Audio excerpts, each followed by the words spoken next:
که چېرته تاسو د پی ایچ پي د کورس سره څه نڅه بلدئ او غواړئ چې په پی ایچ پي کې څه نڅه کار وکړئ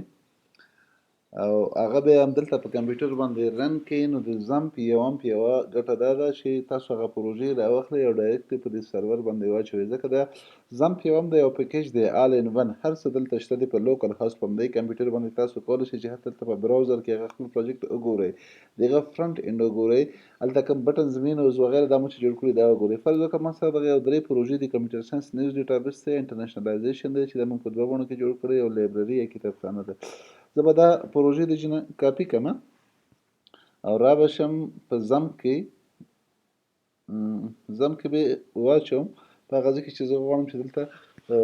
دلته پرې کار وکړم. صحیح ده. او بیا له همدې ځای نه بیا په براوزر کې راوغواړم چې زه کولی شم چې دلته یې وګورم که نه، خو یو شي ته مو باید پام وي، ډیټابیس کنیکټیویټي به یې تاسو وکړئ، د هغه سره کنیکټ یې که چېرته تاسو زمپ کاروئ، په زمپ کې یو فولډر دی کوم چې ما انتخاب کړی ایچ ټي ډاکس په نوم باندې، هغه پروژې یا فولډرونه د پروژو به تاسو راخلئ په ایچ ټي ډاکس کې به یې اچوئ. که چېرته وم کاروئ هلته بیا www په نوم یا ټریپل ډبلیو په نوم باندې فولډر دی هلته یې واچوئ. صحیح ده. دا پروژې به هلته تاسو پیسټ کړئ، دلته به یې واچوئ. صحیح ده. ما الریډي اچولي دي انټرنیشنلایزیشن یو پروجیکټ دی، دویمه بڼه سیس ان ډي بي کمپیوټر ساینس نیوز ډیټابیس دی او لایبرري ده. صحیح ده. دلته چې په کوم نوم وي براوزر کې به په هغه نوم باندې بیا راغواړئ. سمه ده. اوس به راشو موږ دې لپاره به موږ ډیټابیس جوړ کړو، دغه موږ سره فرنټ اینډ موږ په زمپ باندې دا پروژې واچولې. اوس راځو دلته ګورو موږ سره د لایبرري لپاره کوم ډیټابیس نشته دی، د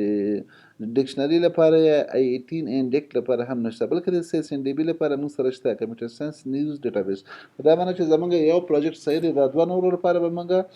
په هماغه نوم باندې دلته ډیټابیس جوړ کړو. هلته ډکشنري ته موږ آی اتلس ان یا انټرنیشنلایزیشن ډیکټ یا ډکشنري په نوم باندې موږ ورته نوم ورکړی، هماغه نوم به ورکوئ آی 18 ان ډیکټ یا انټرنیشنلایزیشن ډکشنري. دا به راواخلو دې لپاره به موږ دلته ډیټابیس جوړ کړو. صحیح ده. ډیټابیس جوړ شو. اوس ډیټابیس کې باید موږ سره ټیبل وي، دا چې ټیبل وي د هغې اسکیل کوډ به موږ را کاپي کړو، د هغې اسکیل کوډ به موږ را کاپي کړو او دلته به یې پیسټ کړو، البته په اسکیل پورشن کې خو هماغه ډیټابیس آی 18 انډیکټ دا به انتخاب وي چې بل چېرته یې پیسټ نه کوي. صحیح ده. او په دې معنی چې اوس زموږ ډیټابیس جوړ شو، په ډیټابیس کې موږ ټیبل هم واچولی، کې مې ډیټا انټري هم وکړه. سمه ده. دغه بل ډیټابیس به هم جوړ کړو چې موږ د لایبرري لپاره هلته که تاسو وګورئ د هغې کنفیګریشن فایل کې لایبرري لپاره ورته موږ نوم ایل ډي بي ورکړی، ایل ډي بي لایبرري ډیټابیس دی. صحیح ده. ایل ډي بي مو نوم ورکړی، په هماغه نوم به ورکوئ، ځکه چې که چېرته نوم یې بدل شي بیا موږ سره کار په دې نه کوي چې هلته په کنفیګریشن فایل کې ورته موږ ویلي چې زما ډیټابیس به په څه نوم باندې وي، ایل ډي بي یا لایبرري ډیټابیس په نوم. نو ایل ډي بي هم ما سره جوړ شو. په ایل ډي بي کې هم تر اوسه پورې ما سره کوډ نشته دی، په دې کې ټیبل یې نشته دی، نو زه به دغه را کاپي کړم، دې لپاره ټیبل یې جوړې شي او په دې کې موږ یو څه ډیټا انټري مو پکې کړې ده. دا به دې نه را کاپي کړو او را به وړو د دې اسکیل بکس ته به راشو او دلته به دا څه کړو، دا به پیسټ کړو. کله مو چې پیسټ کړ ګو باندې به کلیک کړو، نو په دې معنی چې زموږ دا دویم ډیټابیس هم جوړ شو. اوس دلته موږ 3 ډیټابیسونه لرو، کمپیوټر ساینس نیوز ډیټابیس مو هم جوړ کړ، آی 18 انډیکټ مو هم جوړ کړ او ایل ډي بي یا لایبرري ډیټابیس مو هم جوړ کړ. اوس به موږ راشو ته لوکل هاوس نه وروسته پی ایچ پي مای اډمن دی، پی ایچ پي مای اډمن په ځای باندې به موږ څه ولیکو، همدغه پروجیکټ به راوغواړو. کمپیوټر ساینس نیوز ډیټابیس باندې موږ تاسو کار کوو، خو تر اوسه پورې په پی ایچ پي کې ډېر کار ما نه دی پې کړی، صرف یو فرنټ اینډ لپاره مې صرف یو دغه جوړ کړی دی چې سره موږ تاسو ته ښکاره شي. البته څه نه څه ایررز یا وارننګز پکې شته دی، بیا وروسته جوړو. سمه ده. نو موږ سره اوس کمپیوټر ساینس نیوز ډیټابیس همدلته موږ کتلی شو، موږ هغې لپاره یو څه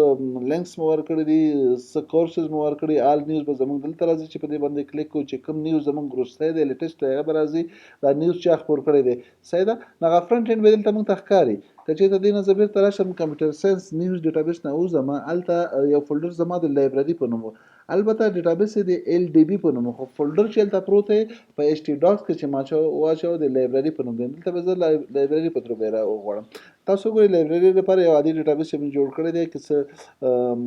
لینکس دی یا کې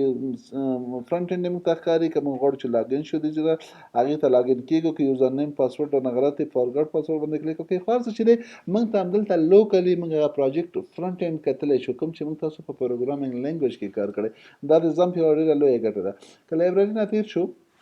موږ تاسو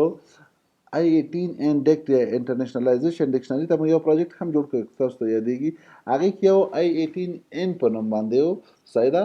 I18N یا انټرنیشنلایزیشن په نوم باندې یو فولډر و البته که تاسو ته یادي هغه کوم چې پروجیکټ و هغه ډیټابیس I18N ډیکټ په نوم باندې خو فولډر I18N په نوم موږ باندې فولډر نوم دلته ورکو صحیح ده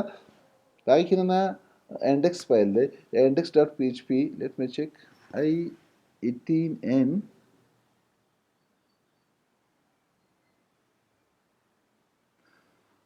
دوه سره لیکو یو سره مو دوه لیکلي زه یې ګورم چې هلته فولډر نوم څه شی دی په بخښنې سره یو دقیقه دلته به زه راشم PHP my admin ته بېرته به یې وګورم چې مشکل په کوم ځای کې دی PHP my admin صحیح ده دلته زموږ ډیټابیس په I18N ډیکټ په نوم باندې دی صحیح ده او دلته چې کوم فولډر موږ اچولی دی په فولډر نوم به هم وګورو چې هلته فولډر په کوم نوم باندې پروت دی موږ سره په I18N2 صحیح ده په دې نومونه باندې دلته موږ سره پراته دي البته په کوم فولډر کې دي په htdocs فولډر کې دي سمه ده براوزر کې به یې راوغواړو لوکل هاست نه وروسته به ورته ووایو چې ما سره کوم پروجیکټ ته زه تلل غواړم I18N2 I18N2 تاسو وګورئ دلته چې زه مخکې له دې نه چې زه خپل لوکل هاست ته داخل شم ما نه یوزر نیم او پاسورډ غواړي ما ته وایي چې تا ته هغه یوزر نیم او پاسورډ لکه ما ورته یوزر نیم او پاسورډ ورکړی دی ته اتنټیکیشن وایي چې کله زه خپل پروجیکټ ته داخلېږم زه باید یوزر نیم او پاسورډ ورکړم سمه ده ما ته اوس حال کې معلوم نه دی چې یوزر نیم او پاسورډ څه و دې نه بېرته زه وځم راځم هغه دویم ته چې هغې ته ما دغه اتنټیکیشن نه دی ورکړی هغې سره دوه نه دی هلته به زه راشم او زه به انټر ووایم زما ډیټابیس خلاص شو ورډ لیست دلته زه کولی شم چې زه نوی ورډ خپل ډکشنري ته انزرټ کړم کولی شم زاړه چې کوم ما سره لغتونه ما انزرټ کړي هغه وګورم بل یو غټ کنسپټ چې په دې پروجیکټ کې دی هغه لوکلایزیشن کنسپټ دی اوس په انګلیسي کې دی ما ته لیفټ ټو رایټ ښکاري که زه همدا وغواړم چې دیوش ته یې واړم